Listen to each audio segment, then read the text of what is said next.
آج میں انشاءاللہ آپ سے بات کروں گی اس دعا کے بارے میں جو کبھی رد نہیں کی جاتی۔ دعا ایک عبادت ہے، دعا ہماری ضرورت ہے۔ دعا اللہ تعالیٰ سے اپنی دنیا کی زندگی اور آخرت کی زندگی کی ضروریات کے بارے میں التجا کرنا ہے، اس سے مانگنا ہے، اس سے سوال کرنا ہے، اس کے آگے گڑ گڑانا ہے، اس کے آگے اپنی عاجزی کا اظہار کرنا ہے اور اپنے مسائل کا حل تلاش کرنا ہے۔ ہم سب جانتے ہیں کہ اس دنیا میں ہم آزمانے کے لیے بھیجے گئے ہیں۔ ہم سب پر آزمائشیں آتی، ہم سب کے امتحان ہوتے ہیں۔ کوئی بیمار ہو جاتا ہے، کوئی بچوں کی طرف سے پریشان ہوتا ہے، کوئی بچوں کی شادی کے مسئلے میں پریشان ہوتا ہے، کچھ انہونی قسم کی بیماریوں کا شکار ہوتا ہے، کوئی ذہنی مسائل کا شکار ہوتا ہے، کوئی مالی مسائل کا شکار ہوتا ہے، کوئی دنیا کے حالات کے بارے میں پریشان ہوتا ہے، اور یہ ہم سب ایکسپیرئنس کر رہے ہیں۔ اور بعض اوقات تو مسائل کا ایک تانتا ہوتا ہے، ایک مسئلہ ختم نہیں ہوتا کہ ایک اور مسئلہ شروع ہو جاتا ہے، اور انسان اس دنیا میں ان پریشانیوں کی وجہ سے گھبرا اٹھتا ہے۔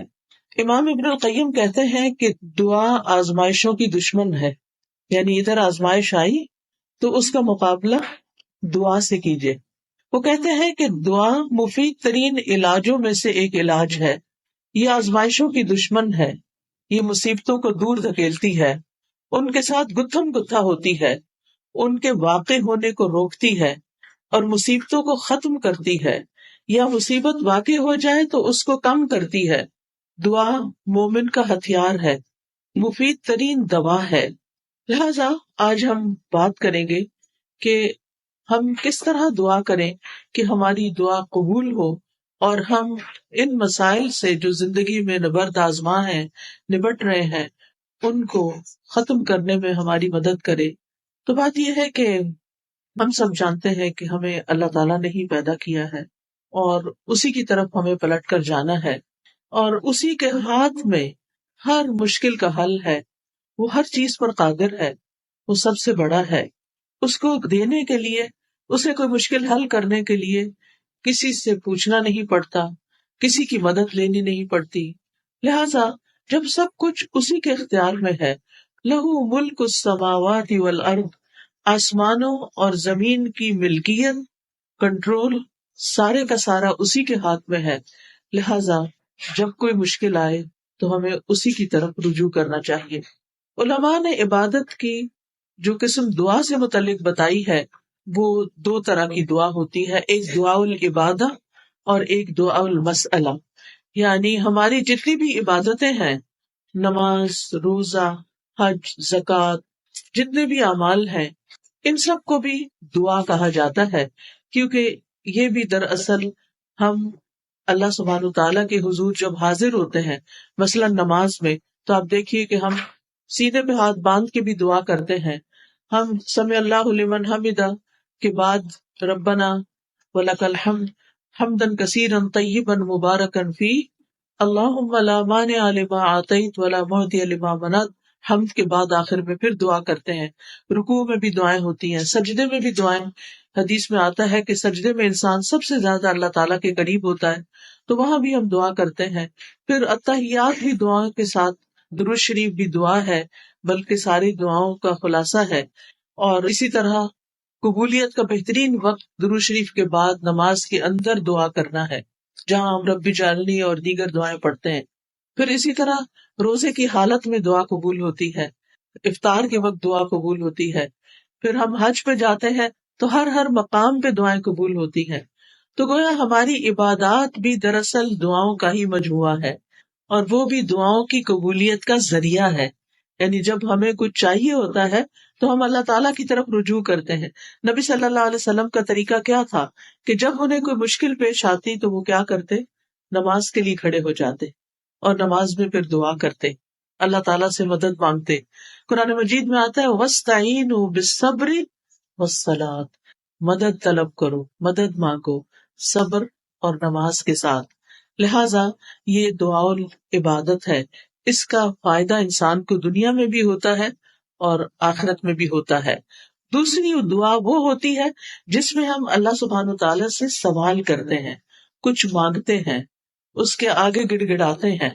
تو اس کو دعا طلب کہتے ہیں، دعا المسئلہ کہتے ہیں، جس میں ہم اللہ تعالیٰ سے التجا کرتے ہیں کہ وہ ہماری دعا قبول کر لے۔ اس کے بارے میں اللہ تعالیٰ فرماتے ہیں وَقَالَ رَبُّكُمُ ادْعُونِي أَسْتَجِبْ لَكُمْ، تمہارے رب نے کہا کہ مجھ کو پکارو، مجھ سے مانگو، میں تمہاری دعا قبول کروں گا۔ ایک اور جگہ پر آتا ہے سورۃ البقرہ میں وَإِذَا سَأَلَكَ عِبَادِي عَنِّي فَإِنِّي قَرِيبٌ اجیب دعوت الداعی اذا دعانی فلیستجیبوا لی ولیؤمنوا بی لعلہم یرشدون۔ اور تمہارے رب نے فرمایا کہ مجھ سے دعا کرو، میں تمہاری دعا قبول کروں گا، اور جب میرے بندے آپ سے میرے بارے میں سوال کریں تو بے شک میں قریب ہی ہوں، میں پکارنے والے کی پکار کا جواب دیتا ہوں جب بھی وہ مجھے پکارتا ہے۔ تو گویا اللہ سبحانہ تعالی بندے کے بہت قریب ہے۔ فإنی قریب، ایک اور جگہ پر آتا ہے ان ربی قریب مجیب، کہ بے شک میرا رب قریب بھی ہے اور دعا قبول کرنے والا بھی ہے۔ لیکن دعا کی قبولیت کے لیے کیا کرنا چاہیے؟ فَلْيَسْتَجِيبُوا لِي وَلْيُؤْمِنُوا بِي لَعَلَّهُمْ يَرْشُدُونَ، ان کو چاہیے کہ وہ میری بات بھی قبول کریں، یعنی اگر وہ یہ چاہتے ہیں کہ ان کی دعا قبول ہو، ان کی بات قبول ہو، تو پھر وہ کیا کریں؟ وہ میری بات قبول کریں، میرے احکامات کو بھی قبول کریں۔ تو گویا اللہ تعالیٰ کی اطاعت بہت بڑا ذریعہ ہے دعاؤں کی قبولیت کا۔ اور پھر اسی طرح وَلْيُؤْمِنُوا بِي، مجھ پر اعتماد کریں، ایمان رکھیں، یعنی دعا کرتے رہیں، جب اس کی قبولیت کا وقت ہوگا، جب وہ واقعی قبول ہونی چاہیے، اس وقت وہ دعا قبول ہو جائے گی۔ اس لیے مایوس نہ ہو، اعتماد رکھیں، ایمان رکھیں، یقین رکھیں، لعلہم یرشدون، تاکہ وہ بھلائی پائیں، ہدایت پائیں۔ کیونکہ رشد جو ہوتی ہے، رشد اس میں ہدایت بھی ہوتی ہے اور بھلائی کے معنوں میں ہوتی ہے۔ یعنی انسان کی عقل کی دو قسمیں ہوتی ہیں، ایک وہ ہوتی ہے جس کے ذریعے انسان چیزوں کو سمجھتا ہے، اچھے برے کا فرق پہچانتا ہے، اور ایک ہدایت کی قسم رشد کہلاتی ہے، جس میں انسان اچھے برے کا فرق جان کر پھر بھلائی تک پہنچ جاتا ہے، خیر تک پہنچ جاتا ہے۔ اس لیے رب سے دعا کرتے رہنا چاہیے۔ اسی لیے ابراہیم علیہ السلام نے جب دعائیں کی تھی تو آخر میں فرمایا تھا ان ربی لسمیع الدعاء، بے شک میرا رب تو ضرور دعاؤں کا سننے والا ہے، یعنی وہ تو لازماً دعائیں سنتا ہے۔ اور السمیع کا لفظ، اس کا یہ مطلب نہیں کہ وہ صرف سن لیتا ہے اور بس بات ختم، نہیں، اس کا مطلب یہ ہے کہ جیسے ہم رکوع سے سر اٹھاتے ہیں تو کہتے ہیں سمع اللہ لمن حمدہ، کہ جو اللہ کی تعریف کرتا ہے اللہ تعالیٰ اس کی حمد کو سنتا ہے، بلکہ مطلب یہ ہے کہ اس کی حمد کو قبول بھی کرتا ہے، دعاؤں کو قبول بھی کرتا ہے۔ اسی طرح حدیث میں آتا ہے اللہم انی اعوذ بک من دعاء لا یسمع، اے اللہ مجھے اس دعا سے بچا لے جو سنی نہ جائے۔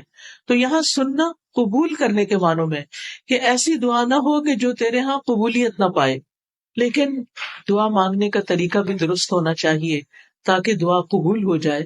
اس کے بارے میں اللہ تعالیٰ کا فرمان ہے سورۃ الاعراف میں، اللہ تعالیٰ فرماتے ہیں ادعوا ربکم تضرعا وخفیا انہ لا يحب المعتدین، تم اپنے رب کو عاجزی سے اور چپ کے پکارو، یعنی دعا مانگتے ہوئے انسان کے اندر عاجزی ہونی چاہیے، خشوع ہونا چاہیے، انسان کو ہمبل ہونا چاہیے، اپنے آپ کو رب کے سامنے محتاج ظاہر کرنا چاہیے۔ اور پھر فرمایا وَلَا تُفْسِدُوا فِي الْأَرْضِ بَعْدَ إِصْلَاحِهَا، دعاؤں کی قبولیت چاہتے ہو تو آہوزاری سے پکارو، چپ کے پکارو۔ اللہ تعالیٰ حد سے بڑھنے والوں کو پسند نہیں کرتا، اور تم زمین میں اس کی اصلاح کے بعد فساد نہ کرو، یعنی زمین میں مطیع اور فرمانبردار بن کے رہو، بگاڑ پیدا نہ کرو۔ ان رحمت اللہ قریب من المحسنین، بے شک اللہ کی رحمت محسنین سے، نیکوکاروں سے بہت قریب ہے، یعنی اللہ تعالیٰ ان لوگوں کی دعا زیادہ سنتا ہے جو لوگوں کے ساتھ بھلائی کرتے ہیں، نہ کہ ان کے درمیان پھوٹ ڈالتے ہیں، فساد کرتے ہیں اور ان کی زندگی مشکل کرتے ہیں۔ لہٰذا اگر ہم چاہتے ہیں کہ ہماری دعائیں قبول ہو تو اس کے لیے بہت ضروری ہے کہ پھر ہم اللہ سبحانہ وتعالیٰ کے حقوق بھی ادا کریں اور اللہ کے بندوں کے ساتھ بھی بھلائی کا اور رحمت کا معاملہ کریں۔ یعنی ہم چاہتے ہیں کہ ہم پر رحمت کی جائے تو ہمیں کیا کرنا چاہیے؟ دوسروں کے ساتھ رحم کا معاملہ کریں۔ کہتے ہیں نا ارحموا من فی الارض یرحمکم من فی السماء، تم اس پر رحم کرو جو زمین میں ہے تو تم پر وہ رحم فرمائے گا جو آسمان میں ہے، یعنی اللہ سبحانہ تعالیٰ تم پر اپنی رحمت فرمائے گا۔ تو اس سے یہ پتہ چلتا ہے کہ دعا مانگنے کے وقت انسان کا طریقہ کیا ہونا چاہیے۔ سب سے پہلے کہ گڑ گڑا کے پوری توجہ سے رو کے اللہ سبحانہ تعالیٰ کے آگے فریادیں کر کے، لیکن حد سے نہ بڑھا جائے۔ حد سے بڑھنا کیا ہے کہ انسان ایسی حرکتیں شروع کر دے کہ جن کا سنت سے کوئی تعلق نہیں، نبی صلی اللہ علیہ وسلم نے اس طرح کی دعا نہیں مانگی۔ پھر اسی طرح یہ کہ پوری امید کے ساتھ دعا کرنی چاہیے، پورے یقین کے ساتھ دعا کرنی چاہیے کہ ہماری دعا قبول ہوگی۔ اللہ تعالیٰ سے نا امید نہیں ہونا چاہیے۔ وَادْعُوهُ خَوْفًا وَطَمَعًا، خوف رکھتے ہوئے اور امید کے ساتھ دعائیں کرنی چاہیے، یعنی انسان دعا مانگنے سے رکے نہیں بلکہ مانگتا رہے۔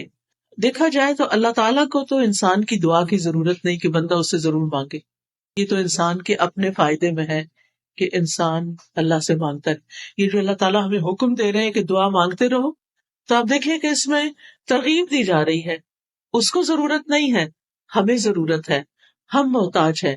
سورۃ فاطر میں اللہ تعالیٰ فرماتے ہیں یا ایھا الناس انتم الفقراء الی اللہ واللہ هو الغنی الحمید، اے لوگو تم سب اللہ کے محتاج ہو اور اللہ بے نیاز ہے، تعریف والا ہے۔ یعنی محتاج ہم ہیں، ضرورت ہماری ہے، اور اللہ بے نیاز ہے، اس کو ضرورت نہیں ہے، اس کو کسی کی محتاجی نہیں ہے کہ کوئی دعا کرے گا تو اس کی شان بلند ہوگی، وہ تو پہلے سے ہی بلند شان کا مالک ہے۔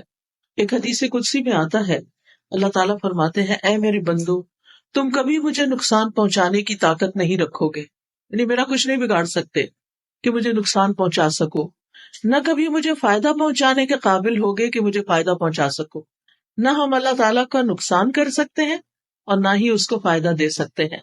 اسی لیے ایک اور حدیث میں آتا ہے اے میرے بندو اگر تمہارے پہلے والے اور تمہارے بعد والے اور تمہارے انسان اور تمہارے جن سب مل کر تم میں سے ایک انتہائی متقی انسان کے دل کی طرح ہو جائیں تو اس سے میری بادشاہت میں کوئی اضافہ نہیں ہوگا۔ یعنی اگر ہم سب کے سب بہت نیک بھی بن جائیں تو اللہ تعالیٰ کو تب بھی کوئی فائدہ نہیں۔ ہم اپنا سارا مال بھی خرچ کر دیں تو اللہ تعالیٰ کا کچھ بھی فائدہ نہیں، اس کا ریٹرن خود ہم ہی کو ملنے والا ہے۔ تو بات یہ ہے کہ دعا انسان ہی کو فائدہ دیتی ہے، لہذا دعا مانگتے رہنا چاہیے کیونکہ دعا ایک عبادت ہے۔ ہم اپنی زندگی میں جتنی بھی دعائیں کریں گے اتنی زیادہ اللہ تعالیٰ کی محبت پائیں گے، کیونکہ نبی صلی اللہ علیہ وسلم نے فرمایا لیس شیء اکرم علی اللہ من الدعاء، اللہ کے ہاں دعا سے بڑھ کر کوئی چیز عزت والی نہیں۔ یعنی ہم بندوں سے مانگتے ہیں تو وہ کیا ہوتا ہے، ذلت ہوتی ہے، لیکن جب ہم اللہ سے مانگتے ہیں تو اللہ تعالیٰ کے ہاں درجات بلند ہوتے چلے جاتے، عزت بڑھتی چلی جاتی ہے۔ دعا کرنے والے سے اللہ تعالیٰ محبت کرتا ہے، اور جو دعا نہیں کرتا اس سے کیا ہوتا ہے پتہ نا آپ کو، اللہ تعالیٰ اس سے ناراض ہوتا ہے۔ جو دعا نہیں کرتا، جو اللہ سے نہیں مانگتا، جو اللہ کے سامنے اپنی حاجت نہیں رکھتا، اللہ تعالیٰ اس سے ناراض ہوتا ہے۔ لہٰذا دعا کرنے والے اللہ کے محبوب ہیں اور نہ مانگنے والوں سے اللہ تعالیٰ ناراض ہوتا ہے۔ دعا نہ کرنا تکبر کی علامت ہے۔ بعض لوگوں کو کہا جاتا ہے نا دعا کرو، میں تو بہت کر لی کوئی فائدہ نہیں ہوا، یا کہتے ہیں اس کو تو پتہ ہی ہے ہمیں کیا چاہیے، ہمیں کیا ضرورت ہے کہ ہم اس سے مانگے۔ نہیں، ہمیں ضرورت ہے اس سے مانگنے کی، اور جب تک ہم مانگتے رہیں گے ہماری نیکیوں میں اضافہ ہوتا رہے گا، اور ایک وقت آئے گا کہ قبول بھی ہو جائے گی۔ قیامت کے دن یعنی ہر دعا قبول ہوتی ہے، کچھ دعائیں دنیا میں اسی وقت دیر اینڈ دین قبول ہو جاتی، کچھ دعاؤں کے بدلے میں اللہ تعالیٰ ہماری کچھ اور خیر بھلائی کر دیتا ہے جو ہم خود مانگ نہیں رہے ہوتے۔ اللہ تعالیٰ وہ چیزیں ہمیں عطا کر رہا ہوتا ہے جو ہماری اس دعا کی قبولیت سے زیادہ بڑی ضرورت ہوتی ہے، اور کچھ دعائیں ہماری آخرت کے لیے سیو کر دی جاتی ہیں۔ جب ہمارے عمل میں کچھ بہت اچھا نہیں ہوتا، ہمارے پاس بہت ساری نیکیاں نہیں ہوتی، لیکن ہم کسی مسئلے میں پریشان ہوتے ہیں اور دعائیں کرتے رہتے ہیں، تو یہ ہماری نیکیوں میں اضافے کا ذریعہ بن جاتی ہیں۔ اور قیامت کے دن اللہ تعالیٰ کے ہاں جو بندہ ان دعاؤں کا اجر پائے گا جو دنیا میں قبول نہیں ہوئی تھی، تو انسان کیا تمنا کرے گا کاش دنیا میں میری کوئی دعا بھی قبول نہ ہوئی ہوتی اور آج سارے کا سارا مجھے یہی ملتا. ہم سب جانتے ہیں کہ دنیا کی زندگی جو ہے وہ ہماری بہت ہی محدود سی ہے. یہاں اگر ہمیں سب کچھ بھی مل جائے تو بھی ہم دیکھتے ہیں کہ یا وہ چیز ختم ہو جاتی یا ہم چلے جاتے ہیں دنیا سے. یعنی کچھ بھی تو یہاں باقی رہنے والا نہیں. ہمارے پاس قارون کے خزانے بھی ہوں تو وہ بھی ختم ہو جائیں گے, تو بھی ہمیں دنیا سے چلے جانا ہے. کل من علیہا فان ویبقی وجہ ربک ذو الجلال والاکرام. اس لیے کبھی بھی مایوس نہ ہو, مانگتے چلے جائیں, مانگتے چلے جائیں. دعا مانگنے سے کبھی بھی تھکے نہیں, لیکن دعا مانگنے کے کچھ آداب ہیں, کچھ شرائط ہیں, وہ ہمیں ضرور سیکھ لینی چاہیے. اور اگر ہم نے سیکھی ہوئی ہیں تو ضرور دوہرا لینی چاہیے. اور اس کا فائدہ کیا ہے کہ اس سے ہماری دعائیں قبول بھی ہوں گی اور ہمارے دل میں ایک اطمینان بھی پیدا ہوگا. تو ابن قیم نے چند سطروں میں دعا کا خوبصورت نچوڑ پیدا کیا ہے. وہ کہتے ہیں کہ وہ کون سی اہم چیزیں ہیں جو کسی انسان کو دعا کرتے ہوئے معلوم ہونی چاہیے, اور اس کے آخر میں انہوں نے یہ جملہ کہا ہے پورے یقین کے ساتھ کہ جو ان شرائط کو پورا کر کے دعا کرے گا وہ دعا کبھی رد نہیں ہوگی, یعنی اس کی دعا کبھی رد نہیں ہوگی. تو آج کا موضوع بھی یہی ہے کہ وہ کون سی دعا ہے جو رد نہیں ہوتی, یعنی وہ کس طریقے سے مانگی ہوئی دعا ہے جو ضرور قبول ہو جاتی ہے. اور یہ باتیں انہوں نے اپنی کتاب الجواب الکافی لمن سأل عن الدواء الشافی, اردو میں بھی کتاب آپ نے اس کا ترجمہ دیکھا ہوگا دوائے شافی کے نام سے. ہو سکتا ہے آپ میں سے کچھ لوگوں نے یہ کتاب پڑھی ہو. بہت ہی اچھی کتاب ہے, پڑھنے کے لائق ہے. میں سمجھتی ہوں جس نے زندگی میں یہ کتاب نہیں پڑھی اس کے علم میں بہت بڑی کمی ہے. اردو میں یہ کتاب, انگلش میں بھی کچھ مختصر سی شاید ٹرانسلیشن ہے, اصل کتاب عربی میں ہے. اگر آپ کو اردو نہیں بھی سمجھ آتی, نہیں پڑھ سکتے, تو کم از کم آپ اس کے آڈیو لیکچر سن سکتے ہیں. قرآن فار آل ایک ایپ ہے جس میں دوائے شافی کے سارے لیکچرز ریکارڈڈ موجود ہیں. اس میں سے ایک ایک لیکچر اگر آپ کر کے سنیں گے تو کتاب ختم ہو جائے گی. آڈیو بک ہے وہ, اور چھوٹا چھوٹا میں نے ایکسپلین بھی کیا ہوا ہے اس میں. تو اس سے آپ کو زندگی گزارنے کے بہت سارے پر حکمت ایسے نکتے ملیں گے کہ جن کو اپنا کے آپ کی زندگی میں ایک اطمینان اور سکون پیدا ہو جائے گا.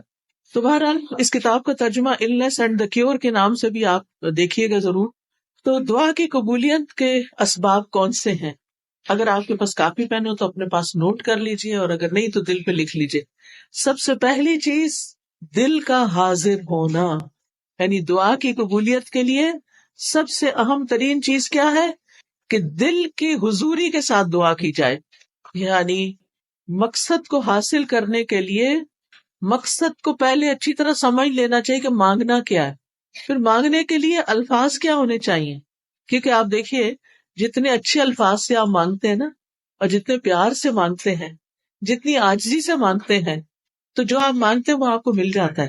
آپ کسی انسان سے بھی, کسی بچے سے بھی, مثلا بعض اوقات ایسا ہوتا ہے نا, بچہ آپ کی کوئی چیز اٹھا کے بھاگ جاتا ہے تو آپ اسے کہتے ہیں ادھر آؤ, واپس لاؤ, تو کیا ہوتا ہے, وہ اور دور بھاگتا ہے. لیکن اگر آپ پیار سے اس کو کہتے ہیں اچھا یہ دیکھو ادھر آؤ, میرے پاس یہ چیز بھی ہے تمہارے لیے, آؤ, تو وہ اس چیز کو دیکھتا ہے تو وہ فوراً آ جاتا ہے. تو جو پیار کی بات ہوتی ہے نا, محبت کی بات ہوتی ہے, اور توجہ سے بات جو کی جاتی ہے, اس کا اثر ہی کچھ اور ہوتا ہے. بعض اوقات ہم ایسے کرتے ہیں, ہمارے ہاتھ میں فون ہوتا ہے اور ہم کسی سے بات کر رہے ہوتے ہیں تو وہ دوسرے کو کوئی اثر نہیں ہوتا, بچے اس بات کا کوئی اثر نہیں لیتے. تو توجہ, دل کی حضوری, اچھے الفاظ, اور غفلت سے باہر آ کے اچھے سے مانگنا. کیونکہ حدیث میں آتا ہے وَاعْلَمُوا أَنَّ اللَّهَ لَا يَسْتَجِيبُ دُعَاءً مِّن قَلْبٍ غَافِلٍ لَاهٍ, جان لو بے شک اللہ غافل اور لہو لعب یعنی کھیل کود میں مبتلا دل کی دعا قبول نہیں کرتا. یعنی دھیان ہمارا کہیں اور لگا ہوا ہے, کان ہمارے کہیں اور لگے ہوئے ہیں, اور ہم صرف زبان سے کوئی کتاب اٹھا کے, آج کل تو بہت سہولت ہو گئی ہے نا کہ خود سے سوچنا بھی نہیں پڑتا کیا مانگنا ہے, بس بک اٹھائی دعاؤں کی, یا کوئی کارڈ اٹھا لیا, یا پھر کوئی ایپ کھول لی اور لفظ پڑھنا شروع کر دیے. ٹھیک ہے, وہ بھی دعائیں ہیں, لیکن ان کو بھی سلیقے سے پڑھنے کی ضرورت ہے. ان پر بھی جب آپ پڑھتے ہیں نا تو صرف ایسے نہیں کہ قرآن کی تلاوت کر رہے ہیں بغیر سوچے سمجھے, تو دعائیں بھی بغیر سوچے سمجھے پڑھتے چلے جائیں, ایسا نہیں کرنا. بلکہ جو کچھ بول رہے ہیں اس کو سمجھنا بھی ہے, کیا مانگ رہے ہیں, کیوں مانگ رہے ہیں. لہذا ہمیں غفلت سے نکلنا ہے, دل حضوری کے ساتھ مانگنا ہے, ڈسٹریکشن سے بچنا ہے. جو آپ کی خاص خاص دعائیں نا وہ ایسے وقت میں کیا کریں جب ڈسٹریکشن نہ ہو. کیونکہ بعض اوقات آپ دعا مانگ رہی ہیں اور ادھر سے بچہ آپ کو کھینچ رہا ہے, ادھر سے فون بج رہا ہے, ادھر سے آپ کے گھر کے باہر کھڑا ہے, ادھر سے آپ کو خوشبو آ رہی ہے کہ ہڈیاں جل رہی ہے.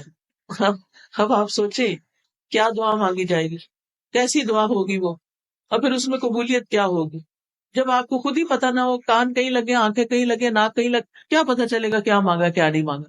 لہٰذا ایسے وقت میں مانگے جب آپ اکیلے ہوں, تنہا ہو, آپ اور آپ کا رب ہو, پھر آپ اسے چپ کے سرگوشیاں کریں.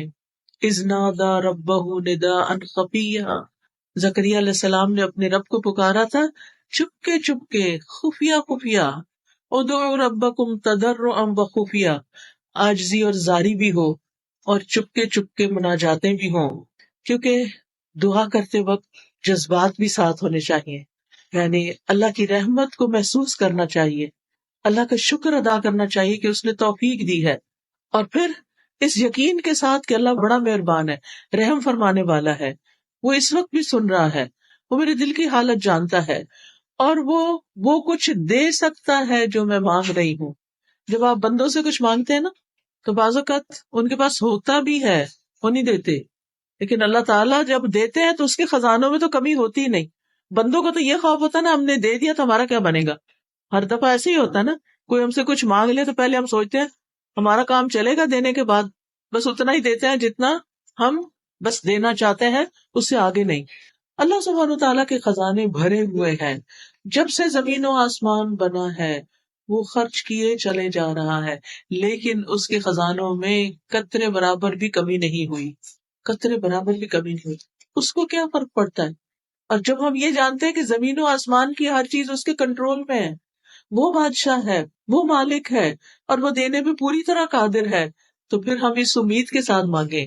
قرآن مجید میں آتا ہے کہ وَإِن مِّن شَيْءٍ إِلَّا عِندَنَا خَزَائِنُهُ وَمَا نُنَزِّلُهُ إِلَّا بِقَدَرٍ مَّعْلُومٍ. کوئی چیز ایسی نہیں, یو نیم اٹ, کہ جس کے خزانے ہمارے پاس نہ ہوں, لیکن ہم ان خزانوں میں سے کتنا دیتے ہیں, کتنا اتارتے ہیں, ایک معلوم اندازے کے مطابق, ایک مقرر اندازے کے مطابق.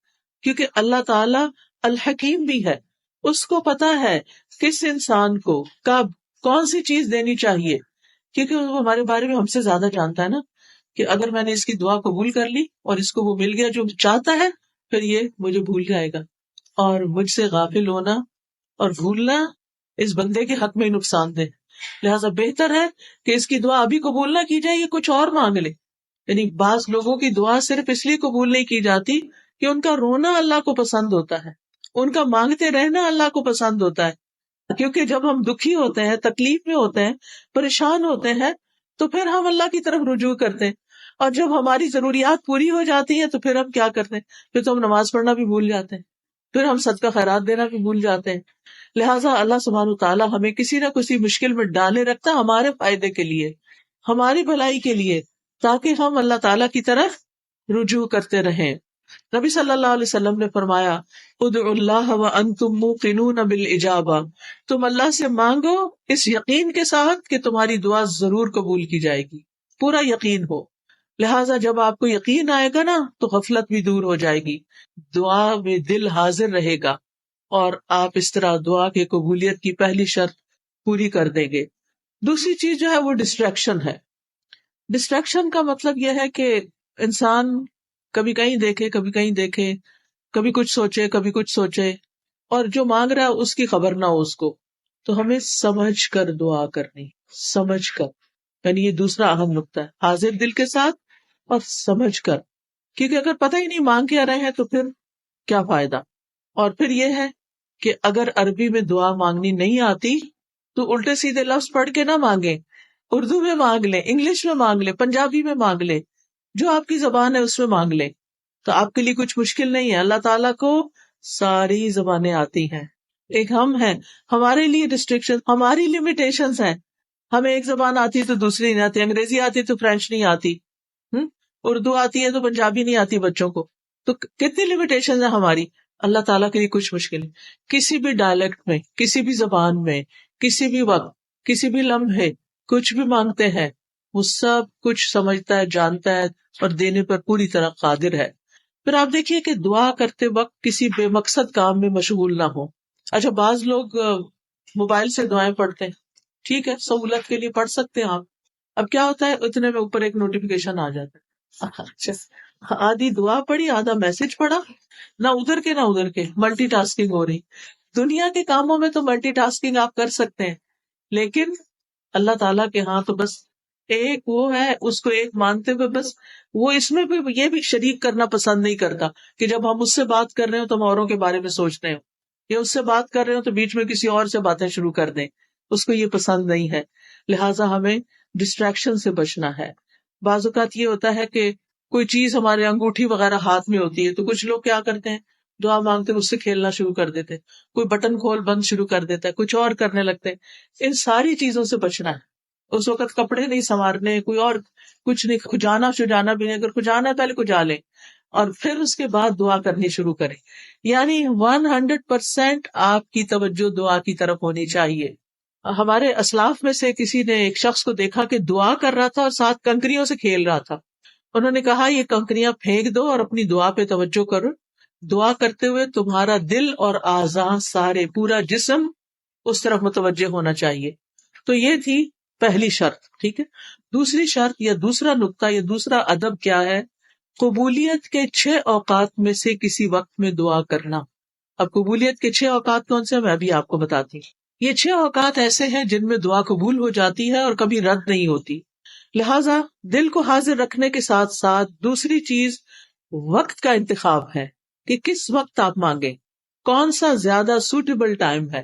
تو ان میں سے سب سے پہلے رات کا آخری تہائی حصہ، 1/3 of last part of the night. اب وہ کیا ہے، جیسے آپ کے موبائل پہ وہ ٹائمنگز ہوتے ہیں نا صلاۃ کے، تو وہ آ جاتا ہے تہجد کا وقت آ جاتا ہے، آج کل شاید 1:30 ہے یا کچھ اس طرح، تو وہ لاسٹ پارٹ آف نائٹ ہوتا ہے، جو تیسرا حصہ آخری حصہ ہوتا ہے رات کا، فجر کی اذان سے پہلے، آپ سمجھے 1.5-2 گھنٹے پہلے۔ اب اس وقت میں آپ اللہ تعالیٰ سے دعا کریں گے، جو کہ تہجد کا وقت ہوتا ہے، سب سو رہے ہوتے ہیں، فون کالز کرنے والے بھی سو رہے ہیں، آنے جانے والے بھی سو رہے ہیں، گھر والے بھی سو رہے ہیں، بچے بھی سو رہے ہیں، سبھی سو رہے ہیں۔ اب آپ کا رب جاگ رہا ہے، لہٰذا جب آپ کی آنکھ کھلے تو آپ اپنے رب کو پکاریں، چاہے آپ بستر میں لیٹے ہوئے پکاریں، منع نہیں ہے لیٹ کے دعا کرنا، آپ لیٹ کے بھی دعا کر سکتے ہیں۔ اس وقت کوئی آپ کو دیکھ نہیں رہا ہوگا، آپ اللہ کے آگے رو سکتے ہیں، آپ اپنی التجائیں فریادیں کر سکتے ہیں۔ اگر کوئی ساتھ سویا ہوا ہے تو پھر زور سے نہیں بولیے، دل دل میں بولیے، کیونکہ اللہ تعالیٰ نے اجازت دی ہے کہ ادعوا ربکم تضرعا وخفیہ، خفیہ خفیہ، چپکے چپکے، وسپرنگ میں، دل ہی دل میں اللہ کے ساتھ فریادیں کرنا شروع کر دیں، اور یہ دل کی حضوری کا بہترین وقت ہے۔ حدیث میں آتا ہے ہمارا رب تبارک و تعالی ہر رات آسمانی دنیا پہ نزول فرماتا ہے، جب رات کا آخری تہائی حصہ باقی رہ جاتا ہے اور وہ آواز دیتا ہے کوئی جو مجھ سے دعا کرے تو میں اسے قبول کر لوں۔ اللہ تعالیٰ خود پکار رہے ہیں، مانگو مجھ سے، ہے کوئی جو مجھ سے مانگے تو میں اسے عطا کر دوں، ہے کوئی جو مجھ سے بخشش طلب کرے تو میں اس کو معاف کر دوں، اور یہ ہر رات ہوتا ہے، ایوری نائٹ۔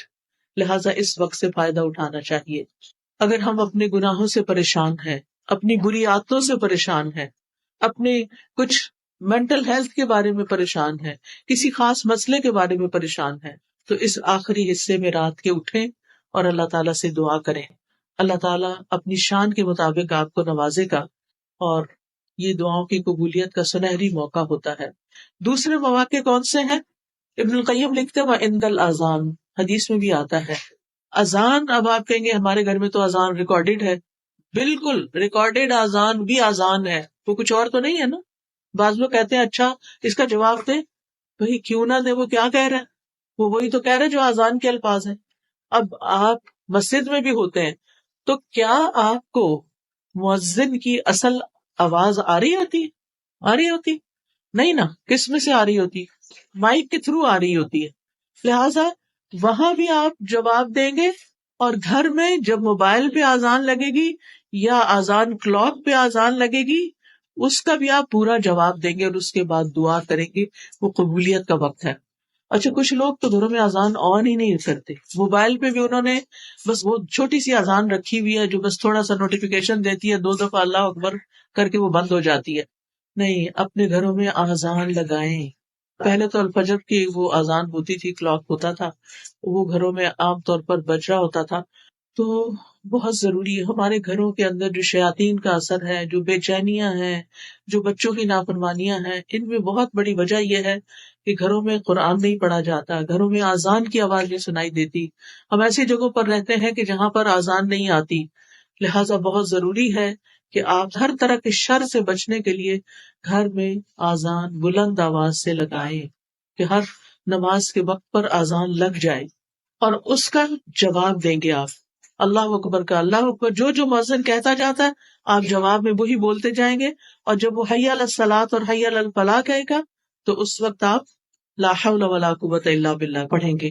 اور اس کے بعد پھر یہ ہے کہ آپ یہ دعا پڑھیں گے، اللہم رب هذه الدعوۃ التامہ والصلاۃ القائمہ آت محمدا الوسیلۃ والفضیلہ وابعثہ مقاما محمودا الذی وعدتہ. اور پھر درود شریف پڑھ کے جو دل میں ہے آپ کے مانگے اللہ سے، انشاءاللہ آپ کی دعا قبول ہوگی. اور پھر اس کے بعد یہ ہے کہ دعا کی قبولیت کا تیسرا وقت اذان اور اقامت کے بیچ میں. جیسے آپ مسجد میں گئے ہیں، جمعہ پڑھنے کے لیے گئے ہیں، یا ویسے آپ واک ان چلے گئے مسجد کے اندر، اذان ہو رہی تھی تو اب اذان کا تو آپ نے جواب دے دیا، دعا کر لی. تھوڑی دیر کے بعد اقامت ہوتی ہے جب نماز کھڑی ہوتی ہے. یہ بیچ کا وقت بڑا ہی قیمتی وقت ہے. یہ سارا وقت دعاؤں کی قبولیت کا وقت ہے. لیکن افسوس کے ساتھ یہ کہنا پڑتا ہے کہ ایون جمعے کے دن مسجد میں ہوتے ہوئے لوگ اس وقت کی قدر نہیں کرتے، جبکہ وہ وقت بھی قبولیت کا وقت ہوتا ہے. لہٰذا آپ کا دل اگر بوجھل ہے، آپ پریشان ہیں، آپ جہاں ڈرائیو کیجیے اور جائیے مسجد میں جا کے بیٹھ جائیے، اذان سنیے، اذان اور اقامت کے بیچ میں خوب خوب اللہ سے رو کے دعائیں کیجیے اور پھر نماز پڑھ کے آ جائیے. عورتوں کا مسجد جانا منع نہیں. امہات المومنین کو دیکھتے ہیں، صحابیات کو دیکھتے ہیں، سب مسجد جاتی تھی، بلکہ فجر کی نماز میں شریک ہوتی تھی، عشاء کی نماز میں شریک ہوتی تھی. اور نبی صلی اللہ علیہ وسلم نے فرمایا کہ تم عورتوں کو مسجد آنے سے مت روکو. لہٰذا یہاں اگر گھر کے اندر آپ کی سیٹسفیکشن نہیں ہوتی تو آپ اللہ کے گھر بیت اللہ شریف جانا تو دور کی بات ہے، وہاں تو ہر وقت کی دعائیں قبول ہو رہی ہوتی. لیکن یہاں پہ جو آپ کے لوکل مساجد ہیں ان کو بھی آباد کیجیے. کتنا افسوس ہوتا ہے کہ رمضان میں پھر لوگ مسجدوں میں آ جاتے ہیں اور رمضان ختم ہوتا ہے، کسی وقت آپ جا کے دیکھیں عصر کی نماز میں چند نمازی ہوں گے، مغرب کو جا کے دیکھیں، فجر کو جا کے دیکھیں. حالانکہ مردوں کے لیے مسجد میں نماز پڑھنا واجب ہے، لازم ہے، اور عورتوں کے لیے اس کی رخصت ہے کہ جب چاہیں جائیں. لہٰذا اس وقت کو آپ نے ضائع نہیں کرنا. پھر دعا کی قبولیت کا چوتھا وقت فرض نماز کے آخر میں. فرض نماز کے آخر میں وہ کون سا وقت ہوتا ہے؟ سلام پھیرنے سے پہلے، جہاں آپ اتحیات پڑھتے ہیں نا، تو اتحیات پڑھنے کے بعد درود شریف پڑھتے ہیں. آپ نے ساری نماز مکمل کر لی، اب آپ اس وقت صرف ربی جلنی پڑھ کے سلام نہ پھیر دیں، وہ بھی پڑھیں. اور اس کے علاوہ آپ کی جو بھی دعا ہے دل میں، اردو میں نہیں مانگے، آپ دیکھ لیں مسنون دعاؤں میں سے کون سی دعا اس سے ملتی جلتی ہے، یا آپ صرف استغفار پڑھنا شروع کر دیں. کیونکہ استغفار سے کیا فائدے ہوتے ہیں؟ یعنی آپ کہیں استغفر اللہ ربی من کل ذنب واتوب الیہ ربی انی ظلمت نفسی. یہ دعا تو مسنون دعا ہے ویسے بھی، ربی انی ظلمت نفسی ظلما کثیرا ولا یغفر الذنوب الا انت. تو یہ دعا پڑھ سکتے ہیں اور دل میں اپنی حاجت رکھے.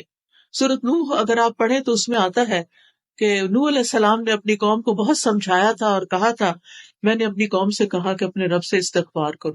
استغفار کا مطلب ہوتا ہے اپنے گناہوں کی معافی مانگ. فائدہ کیا ہوگا؟ یرسل السماء علیکم مدرارا، تم پر آسمان سے موسلادھار بارشیں برسائے گا. آج آپ دیکھیں کہ کینیڈا کا کیا حال ہو گیا ہے، کتنا ڈراؤٹ ہو گیا ہے، کتنے عرصے سے ڈھنگ سے بارش نہیں ہوئی. ہم اس کو فار گرانٹیڈ لیتے ہیں کیونکہ ہر تھوڑے دن بعد بارش، ہر تھوڑے دن کبھی سنو ہو رہی ہے، کبھی بارش ہو رہی. ہم سمجھتے تھے یہ ہمارا حق ہے. لیکن اب آپ دیکھیں مہینہ ہوا ہے مجھے واپس آئے ہوئے اور مسلسل دھوپ نکل رہی ہے یا بادل آ رہے ہیں، ہلکی پھلکی پھوار پڑتی ہے اور بات ختم ہو جاتی ہے. کتنی جگہوں پر آگ لگی ہوئی ہے اور اس کی پولوشن یہاں تک، اس کا دھواں اسموک یہاں تک آ رہا ہے اور لوگوں کے گلے خراب ہو رہے ہیں. اور کیا کہہ رہے ہیں ماہرین کہ اس کا حل صرف بارش ہے، بارش ہوگی تو یہ آگ بجھے گی. ان کے پاس کوئی طریقہ ذریعہ نہیں ہے آگ بجھانے کا. تو آپ خود سوچئے کہ ہم سب کو اجتماعی استغفار کرنی چاہیے. ہم یہ نہ سوچیں کہ سب کچھ ہے کہ کیا فرق پڑتا ہے اگر نہیں بھی بارش تو اچھا موسم ہے، باہر چھتری نہیں لے کے جانی پڑے گی، پارک میں جا کے بیٹھیں گے، دھوپ میں بیٹھے نہیں. بارش کی انسانوں کو، جانوروں کو، پرند چرند ہر ایک کو ضرورت ہوتی ہے. پودوں کو ہماری ضرورت ہے، ہم سب کو ضرورت ہے. اگر پانی کی سطح نیچے چلی جائے تو آپ دیکھیں کہ کھیت ویران ہو جاتے ہیں. لہٰذا اللہ سبحانہ وتعالیٰ سے استغفار کرنا ہے. اور پھر آسمان سے بارشیں برسنے کے علاوہ کیا ہے؟ تمہارے لیے مال اور اولاد ہوگی، یعنی تمہیں مال بھی ملے گا. اگر کسی کو اپنے فائنینشیل پرابلمس ہیں وہ بھی کثرت سے استغفار پڑھے. یا اولاد کی طرف سے کوئی پریشانی ہے، بچے ہیں نہیں، بچے ہیں لیکن بیمار ہیں، بچے ہیں لیکن بات نہیں مانتے، بچے ہیں لیکن شادی نہیں ہو رہی، کوئی بھی مسئلہ اولاد سے ریلیٹڈ ہے تو کیا کریں؟ استغفار کی کثرت کر دیں، اپنے گناہوں کی معافی مانگتے چلے جائیں. اور وَيَجْعَلْ لَكُمْ أَنْهَارًا، تمہارے لیے نہریں جاری کر دے گا اللہ تعالیٰ. باغات ہوں گے، نہریں ہوں گی. تو جب فرض نماز ختم کریں تو اس سے پہلے کم از کم ایک دفعہ استغفار ضرور پڑھ لیں. اللہم اغفر لی ذنبی کلہ دقہ و جلہ اولہ و آخرہ سرہ و علانیتہ. یہ ایک استغفار کی دعاؤں کا کارڈ بھی ہے. اس میں آپ دیکھیں کہ بہت سی استغفارات کے ورژنز ہیں جن کو آپ تہجد کے وقت بھی پڑھ سکتے ہیں اور اس کے علاوہ بھی یاد کر سکتے ہیں. یہ گناہوں کی بخشش کا کارڈ ہے، ہر ایک کے پاس ہونا چاہیے.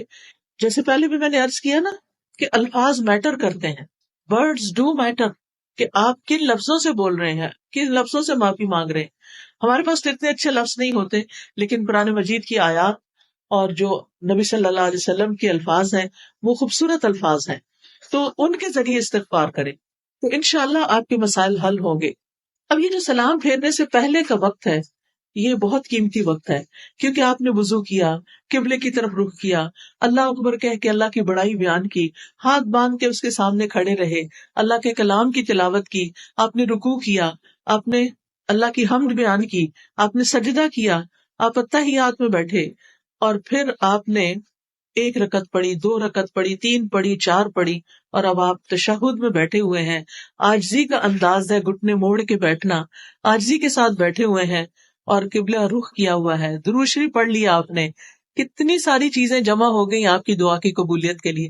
لیکن عام طور پر لوگوں کو پتہ ہی نہیں ہوتا کہ یہ دعا کی قبولیت کا وقت ہے، لہٰذا وہ جلدی سے ربی جلنی بے سوچے سمجھے پڑھ کے سلام پھیر دیتے اور ایک موقع گنوا دیتے ہیں.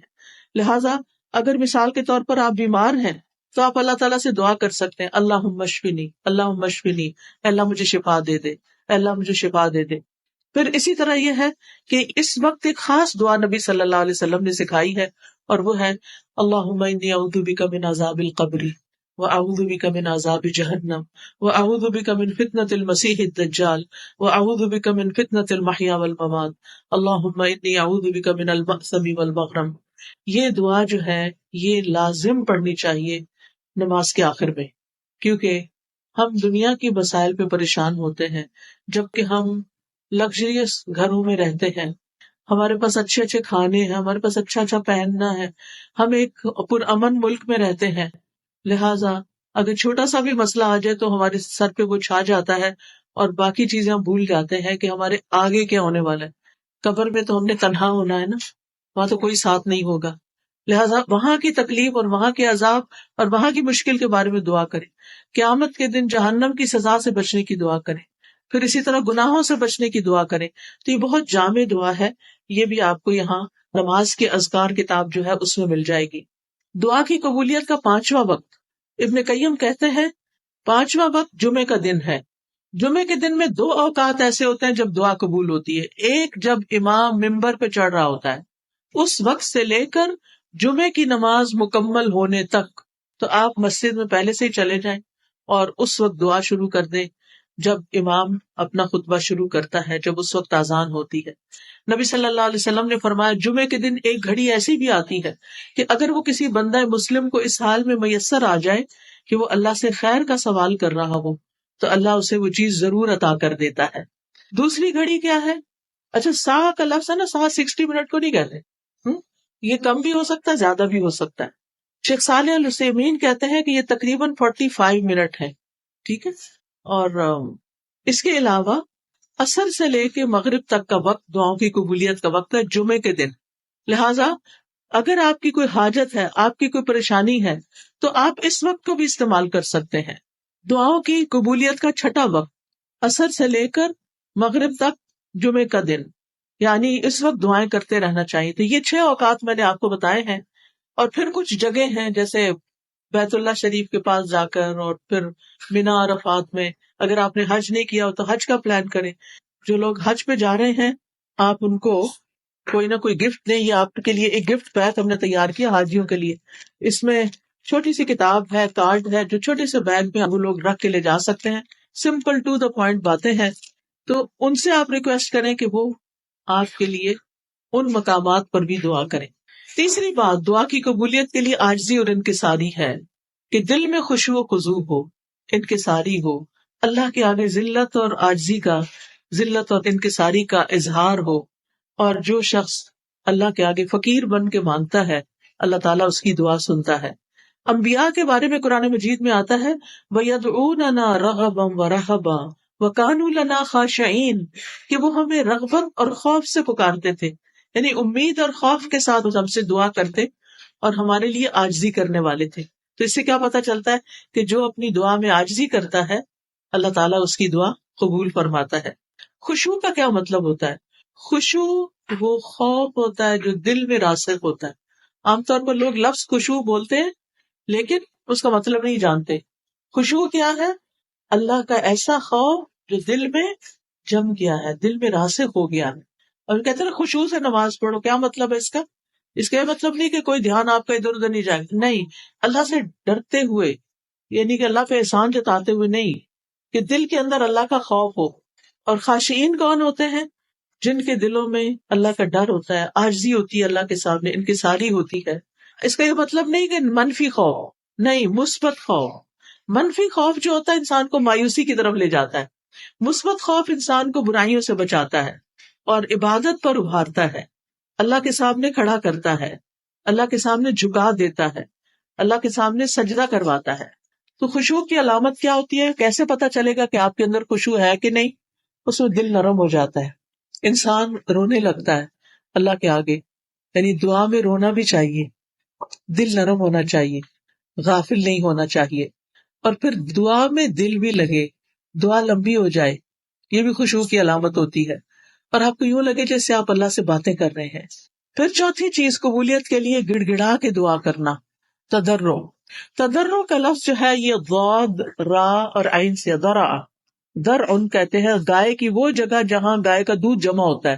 آپ دیکھیں کہ جب بچہ پیدا ہوتا ہے نا گائے کا، تو گائے کے بچے کو کتنی تڑپ ہوتی ہے ماں کے تھن کی طرف جانے کی.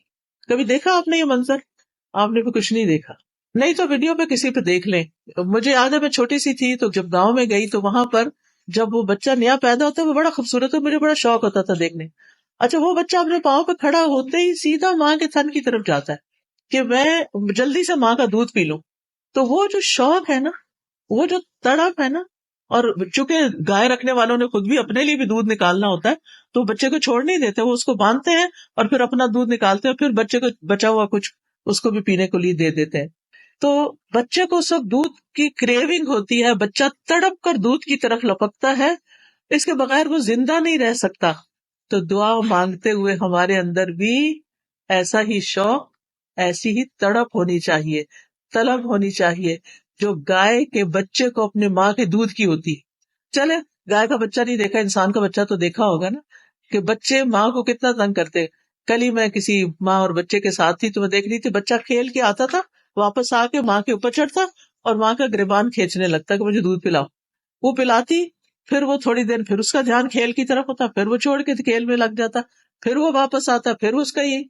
تو یہ جو شوق ہے نا کہ پلٹ پلٹ کے اللہ کی طرف جانا کہ اللہ تعالیٰ آپ ہماری دعا قبول کر لیں، بس آپ نہیں دینا ہے، آپ نہیں کرنا ہے. تو یہ تڑپ بڑی ضروری ہے کیونکہ انسان اللہ کے بغیر تو زندہ نہیں رہ سکتا نا، وہ تو پھر لاشا ہے جو ایک چلتا پھرتا ہے. اصل چیز کیا ہے کہ انسان اللہ سبحانہ تعالیٰ کے ساتھ یعنی ایک تعلق رکھے، ایک آہوزاری رکھے. اور پھر آپ دیکھتے ہیں کہ جن بچڑوں کی مائیں مر جاتی نا گائے، تو بچڑے زندہ بھی نہیں رہتے، ہم؟ یعنی اللہ سبحانہ تعالیٰ کے ساتھ تعلق کے بغیر، اس کی محبت کے بغیر، اس کے خوف کے بغیر ہماری زندگی نہیں ہے. ہم زندہ لوگوں میں سے نہیں، ہم جی رہے ہیں، بس کھا رہے ہیں، پی رہے ہیں، چل رہے ہیں، پھر رہے ہیں، لیکن دل مردہ ہے، دل میں کوئی خوشی نہیں ہے، دل میں جینے کی کوئی امنگ نہیں ہے. اسی لیے آپ دیکھیں کہ جو مایوس لوگ ہوتے ہیں وہ خودکشی کرنا چاہتے ہیں، وہ زندہ ہی نہیں رہنا چاہتے.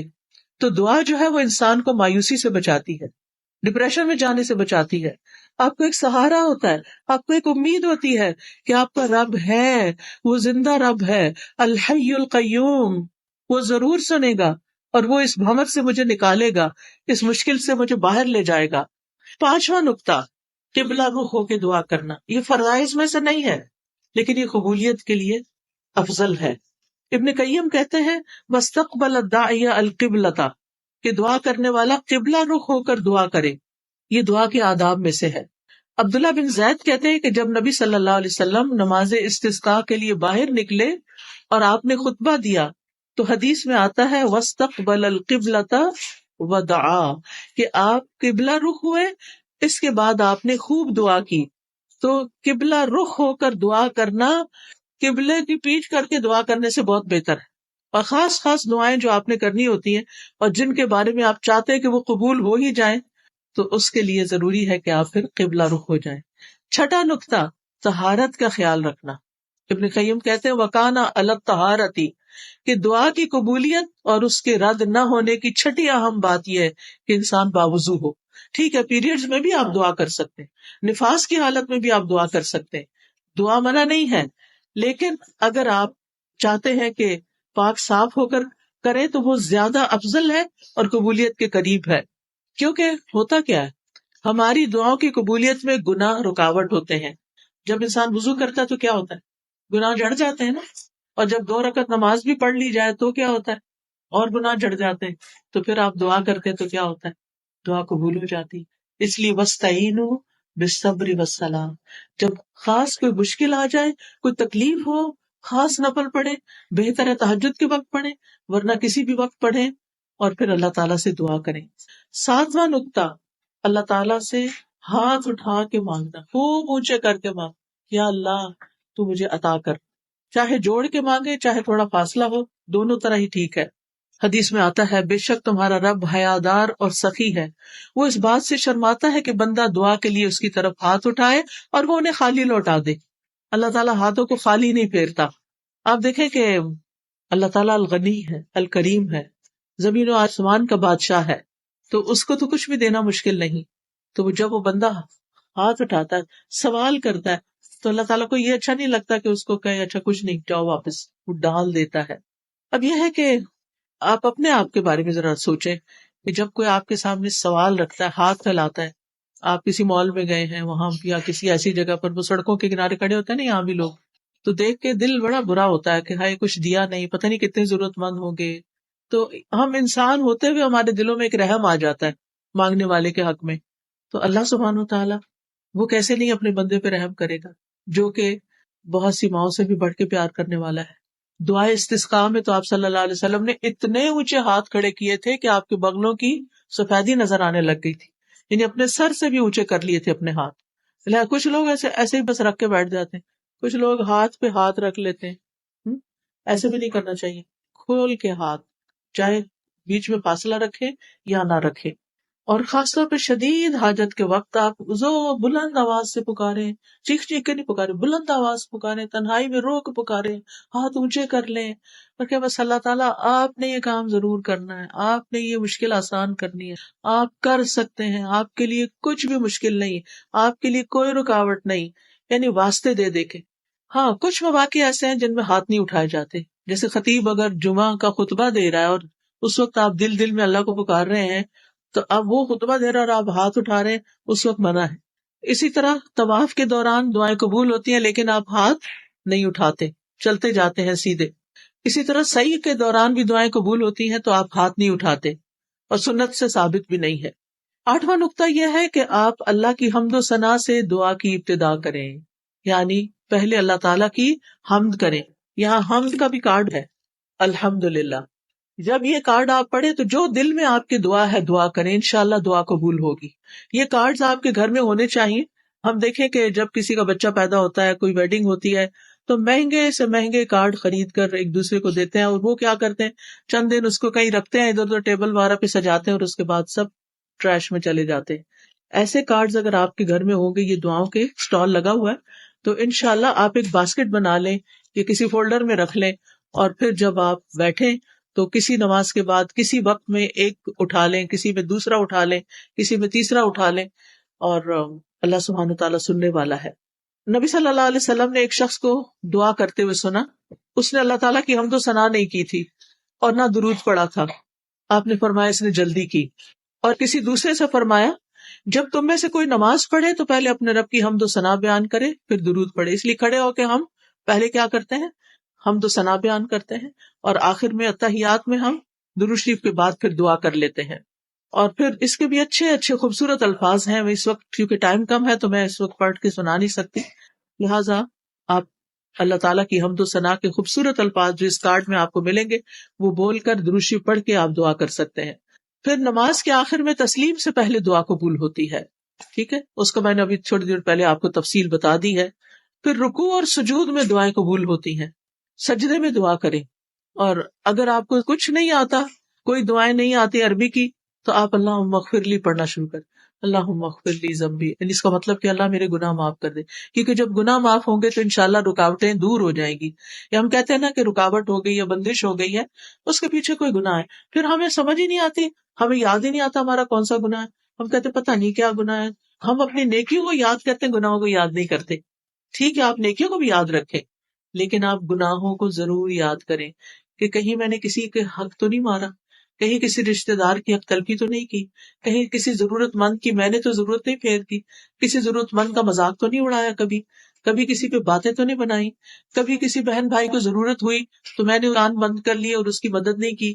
یعنی بعض اوقات ایسا ہوتا ہے کہ ہم دوسروں سے خیر روک دیتے ہیں تو ہم سے بھی روک دی جاتی.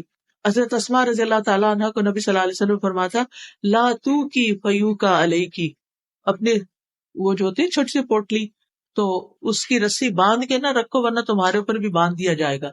یعنی اس کو اپنے خزانے، پہلے زمانے میں پرس نہیں ہوا کرتے تھے اور ڈیزائنر کے تو بالکل بھی نہیں تھے، تو خواتین کپڑے کی تھیلیوں میں اپنے وہ دینار درہم رکھتی تھی، تو اس کے اوپر سے پھر کیا کرتی تھی تھیلی کو، اب بھی وہ بید وغیرہ دیتے ہیں نا تو تھوڑی چھوٹی چھوٹی پاؤچز میں بنا کے دے دیتے، تو اس کے اندر کا اس کو باندھ کے نہ رکھو، تو کھلا رکھو، یعنی نکالتے رہو، دیتے رہو، کیونکہ دینے والے ہی پاتے ہیں، گیو اینڈ ٹیک. تو اللہ سبحانہ تعالیٰ پسند کرتا ہے، اس لیے صدقہ جو ہے وہ بھی دعا کی قبولیت میں بہت اہم کردار ادا کرتا ہے. پھر نواں نقطہ یہ ہے، حمد و ثنا کے بعد درود شریف پڑھنے سے دعا قبول ہوتی ہے، اور پھر استغفار، توبہ اور استغفار کر کے دعا قبول ہوتی ہے. اور اس میں ہم یہ جو سید الاستغفار ہے جو صبح شام ہم پڑھتے ہیں، تو اس میں ہم کہتے ہیں ابو لک بنعمتک علی و ابو بذنبی، اللہ میں آپ کی نعمتوں کا بھی اقرار کرتا ہوں اور اپنے گناہوں کا، تو دیتا ہے اور میں تیری نافرمانی کرتا ہوں. لہٰذا اس وقت پھر دعا قبول ہوتی. اور پھر دعا کی قبولیت کے لیے حرام سے بچنا بہت ضروری ہے، حرام کھانے پینے سے اور حرام اوڑھنے پہننے سے.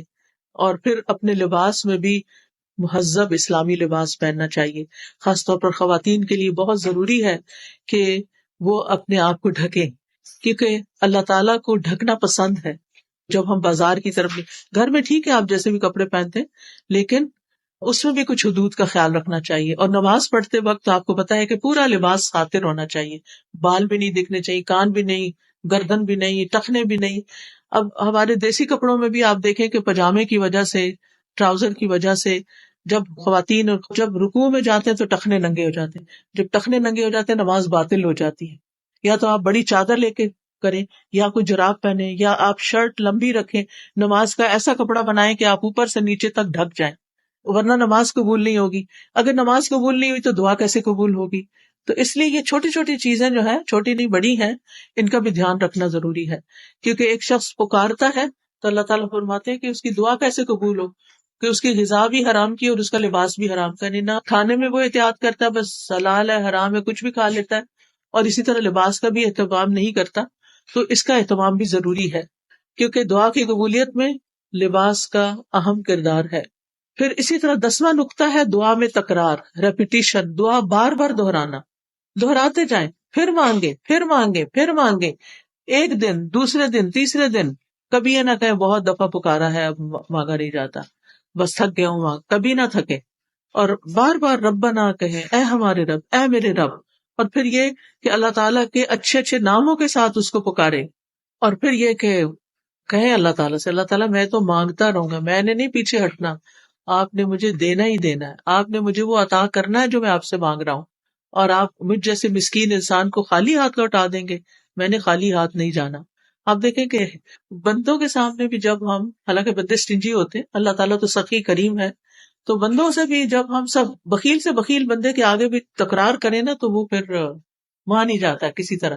بعض اوقات ایسا ہوتا ہے نا کہ کوئی شخص پہلی دفعہ آپ سے مانگتا تھا، آپ کہتے میں نے نہیں دینا اس کو، یہ تو بس ہیبیچول ہے، اچھا پھر دوسری دفعہ کسی اور طریقے سے، تیسری دفعہ اپنے بچوں کو ہی دے گا، چوتھی دفعہ کسی اور طریقے سے مانگو، پھر آپ کہتے جاؤ سر سے اترو، لے جاؤ چلو، یعنی کہ نہیں، آپ کا ارادہ ہوتا ہے بالکل نہیں دینا اور پھر آپ دے چکتے، پھر آپ سوچتے اچھا نکلوا ہی لیا اس نے، تو اس کے اصرار کی وجہ سے، اگر وہ صرف ایک دفعہ کہتا دے دیں اور آپ نہیں دیتے تو کہاں دیا جاتا اس کو، وَلِلَّهِ الْمَثَلُ الْأَعْلَىٰ، اللہ کی شان تو بہت بلند ہے، لہٰذا اللہ تعالیٰ سے آپ تکرار کے ساتھ مانگیں، عاجزی اور بے بسی کے ساتھ۔ 11واں نقطہ کیا ہے؟ محبت پر مبنی الفاظ سے مانگیں، خوشامد کریں، اللہ آپ کریم ہیں، آپ حکیم ہیں، آپ قدیر ہیں، آپ قادر ہیں، آپ مقتدر ہیں، پیارے پیارے نام لے کے، اور پھر آپ دیکھیں حضرت زکریا نے کیا کہا تھا، ربی انی وہن العظم منی واشتعل الرأس شیبا ولم اکن بدعائک ربی شقیا، اللہ میرا سر بڑھاپے سے بڑک اٹھا ہے، سارے بال سفید ہو گئے ہیں، اور میری بیوی بانجھ ہے، میری ہڈیاں کمزور ہو گئی ہیں، لیکن میں تو اس سے دعا مانگ کے کبھی نامراد نہیں ہوا، مانگتا رہوں گا، آپ دینے والے ہیں۔ تو کتنی خوبصورت الفاظ میں انہوں نے اپنی حالت کا ذکر کیا۔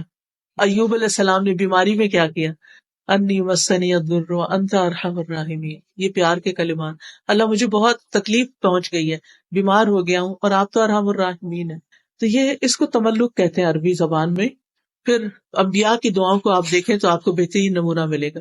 تو جب آپ یہ سوچیں گے کہ آپ کیا مانگنا ہے، کیوں مانگنا ہے، مقصد کیا ہے، اور عاجزی اور زاری سے مانگنا ہے، بہترین الفاظ میں اپنے آپ کو ایکسپریس کرنا ہے، چاہے اللہ آپ کے دل کی باتیں جانتا ہے، اللہ تعالیٰ یہ دیکھنا چاہتا ہے آپ زبان سے کیا نکالتے ہیں، آپ کن الفاظ میں مانگتے ہیں۔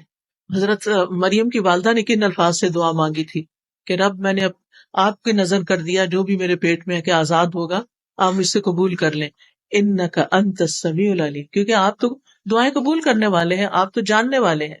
پھر اسی طرح 12واں نقطہ یہ ہے کہ امید اور خوف کے ساتھ مانگنا، وَيَدْعُونَنَا رَغَبًا وَرَهَبًا وَكَانُوا لَنَا خَاشِعِينَ، انبیاء ایسے ہی پکارتے تھے کہ دل میں ڈر بھی ہو اللہ کا کہ کہیں دعا رد نہ ہو جائے، کوئی میرے سے غلطی ایسی نہ ہو کہ میری دعا قبول نہ ہو، اور اس کے ساتھ امید بھی رکھے کہ نہیں اللہ تو سنتا ہے، وہ قبول کرے گا۔ 13واں نقطہ اللہ سے اس کے ناموں، صفات اور وحدانیت کے ساتھ دعا کرنا، اللہ کی توحید بیان کر کے دعا کرنا۔